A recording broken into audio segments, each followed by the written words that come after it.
सजो के रखे थे हमारे दो मित्र, और आज धारदार प्रश्न करने वाले हैं। पता नहीं क्या क्या करेंगे, मुझे नहीं पता।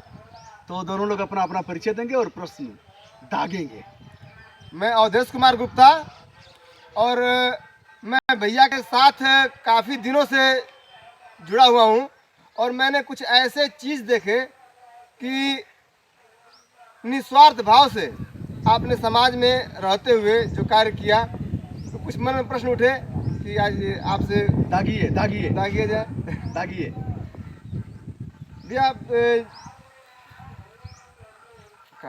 नहीं नहीं, ठीक है, करिए करिए। चालू हो गया। अच्छा, इतने दिनों से आप हम देख रहे हैं आपको सामाजिक कार्यों में, सामाजिक गतिविधियों में लगे रहते हैं। ये आपके अंदर ऊर्जा कहाँ से मिलती है इस कार्य करने के लिए? देखिए, हमारे इसके लिए मूल स्रोत हमारे माता पिता, जिन लोगों ने मुझे इसके लिए प्रेरित किया। अब मुझे स्मरण है कि कक्षा 2 का मैं छात्र था, तो उस समय मुझे लक्ष्मण का पाठ मिला था रामलीला में, प्राथमिक विद्यालय में, एक परशुराम लक्ष्मण संवाद। तो लक्ष्मण वाली क्रांति तो उसी समय से प्रस्फुटित हुई, और वो आते थे वैक्सीन लगाने वाले, छपौआ, और यहाँ भी है और यहाँ भी है शायद। तो पिताजी ने कहा कि सबसे पहले जाना है और ऐसे कर देना है हाथ, बहादुर बच्चे पीछे नहीं रहते। तो वह जो जोश भरा उन्होंने, वो मेरे अंत तक काम आया। अभी तक उसी जोश से चल रहा हूँ। तो सबसे आगे जाता था ऐसे, मैं जान गया कि बिना लगाए जाएगा नहीं। और जो बच्चे भागते थे उनको टांग करके लाया जाता था, पिटाते भी थे और लगाते भी थे, तो लगता भी था इंजेक्शन। तो हमने कहा ये तो इंजेक्शन से जान छोड़ेगा नहीं, बिना लगाए जाएगा नहीं। तो हे भगवान, जब यह दुर्गत करेगा ही तो चल के खुश होकर के करवा लेना है। तो वह सब आया। ऐसे होते होते होते होते तो मूल स्रोत और ऊर्जा के केंद्र हमारे पूज्य पिताजी हैं। गुरु जी, एक सवाल मेरा है। चलिए अपना परिचय एक बार बताइए। मैं अभिनय कुमार सिंह, और मैं आपका बहुत बड़ा प्रशंसक हूँ। आपके काफ़ी वीडियो मैं देखता हूँ, और आपसे बहुत कुछ प्रेरणा भी मिलती है हमें सीखने के लिए। तो गुरु जी, मैं सबसे पहले ये जानना चाहूँगा, जैसे आपने जो यूट्यूब चैनल बना करके अपने जो सामाजिक कार्यों को आप जन जन तक पहुँचाने का काम करते हैं, ये सर्वप्रथम प्रेरणा आपको कहाँ से मिली? देखिए, टाइप वाइप में जानता था। मऊ हमारी ससुराल है, और उस समय नया नया जिला बना था। तो ससुर जी के पिताजी ने कहा कि टाइप सीख लेंगे, यहाँ क्लर्क हो जाएंगे, नया जिला बना है। तो हम टाइप सीख लिए, टंकड़ वाले पर ठक ठक जिस पर मारते थे, पुरानी मशीन जो अवधेश जी है। फिर कंप्यूटर आया, तो कंप्यूटर पर नौकरी तो मिली नहीं, और कंप्यूटर पर लेकिन हमने फिर अभ्यास कर लिया, हाथ फेर लिया, और वही सब रहा। फेसबुक पर मैं रहा, और फिर ऐसे हिंदी हमारी कुछ ठीक थी, तो ऐसे ही आ गया। फिर यूट्यूब पर आज तो हमारे जीविका का साधन हो गया, प्रसन्नता का मूल स्रोत हो गया, और वाक और अभिव्यक्ति की आज़ादी का मूल केंद्र हो गया है जी, जिससे मैं जिंदा हूँ हौसले के साथ। मैं एक चीज़ और जानना चाहूँगा आपसे कि आपको बहुत सारे सम्मानित, बहुत सारे अच्छे व्यक्तित्व वाले लोगों का आपने इंटरव्यू लिया है। हमने खान सर का भी वीडियो आपका देखा था, बहुत अच्छा इंटरव्यू रहा आपका। तो मैं ये जानना चाहूँगा कि आपके जीवन में आपका आदर्श कौन? टुकड़े टुकड़े में है आदर्श। कभी जैसे आपसे कुछ अच्छा हमने सीख लिया, अवधेश जी से कुछ अच्छा सीख लिया, जैसे इनसे भी मैंने सीखा है, ये भी हमारे आदर्श है। जैसे जिस क्षेत्र में है, या इतनी जन सेवा करेंगे, टीबी के जो मरीज हैं, इनको इनकी पीड़ा में देखा हूँ, 12 बजे रात को भी फोन करेंगे, भैया उस गांव में टीबी का मरीज है, वो दवा नहीं खा रहा है। यह है चाहिए। इस मामले में अवधेश जी हमारे आदर्श है। तो टुकड़े टुकड़े में चाय वाला मिल गया, उससे भी कुछ आदर्श मिल गया, भीख मांगने वाले से आदर्श मिल गया।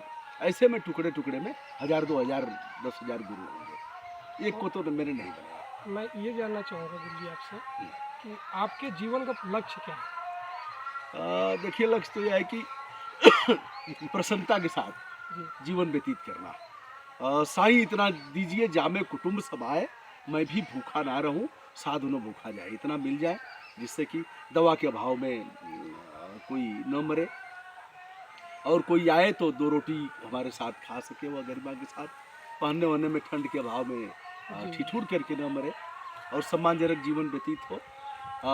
बहुत कम की ज़रूरत है। जैसे 4-5 रूम हो, एक बैठक कक्ष हो, एक खाने वाला रूम हो, एक किचन हो, यही नहीं चाहिए। एक बेडरूम हो, और एक दलान उलान खबिया उमिया हो, बैठका हो, कुछ क्यारी वारी हो, कुछ गमला हो, एक गाड़ी हो, और यही है बस। और 4 रोटी सुबह और 2 रोटी शाम को, एक गिलास दूध मिल जाए, इतने की ही जरूरत है। लेकिन हाय हाय हाय पैसा, हाय पैसा। मैं भी कमा रहा हूँ, आज भगवान दे रहे हैं कैसे आप लोग देख रहे हैं, इसलिए मिल रहा है। तो उसको मैं करता भी हूँ कहीं ना कहीं, क्योंकि मेरे साथ भी बहुत लोगों ने किया है। अच्छा, सामाजिक कार्यों को करते हुए कभी कभी आपको कुछ मुश्किलों का भी सामना करना पड़ा होगा, हम्म। तो कुछ एक यादगार मुश्किल बताइए कि अगर सामाजिक कार्य कर रहे हो और वहाँ पे आपको समस्या आई हो करते हुए। देखिए, कभी गाली वाली तो नहीं सुना, और आग पीछे से गाली गरियाते हैं लोग, और मुश्किल का सामना कभी ऐसा कुछ नहीं आया। तमाम माफिया और अपराधी तस्कर अधिकारियों के खिलाफ लड़ाई लड़ा, और उस मुश्किल में भी आनंद आता है लड़ने में। यह पता है कि कैसे एक डीएम से मैं लड़ रहा था। डीएम कल्याण सिंह जी उस समय थे चीफ मिनिस्टर, और उस समय एक डीएम साहब से हम लोग लड़ गए। डीएम साहब की भी विरगुटी तन गई कि जाएगा कहाँ, हिम्मत कैसे माफ़ी मांगे। हमने कहा तुम्हारी ऐसी की तैसी माफ़ी। तो उन्होंने क्या किया, हमारे परिवार पर टूट गए। वह पिताजी की जांच करा करके फर्जी रिपोर्ट लगा के निलंबन कराया, ट्रांसफ़र किया, बलिया की सीमा पर किया। पिताजी ने पूछा कि अपनी गलती बताओ, हमने कहा गलती तो नहीं है। सोच विचार के बताओ, हमने कहा नहीं है। कहा 1 घंटा बाद हमको आकर के यह बताओ कि तुमने कभी किसी से लिया दिया है। हमने कहा 1 घंटा बाद भी वही बताऊंगा, अब भी वही बताऊंगा, किसी से नहीं लिया है। और आज भी कह रहा हूँ, सीना ठोक करके अवधेश जी कह रहा हूँ कि कहीं काम के बदले कभी नहीं लिया।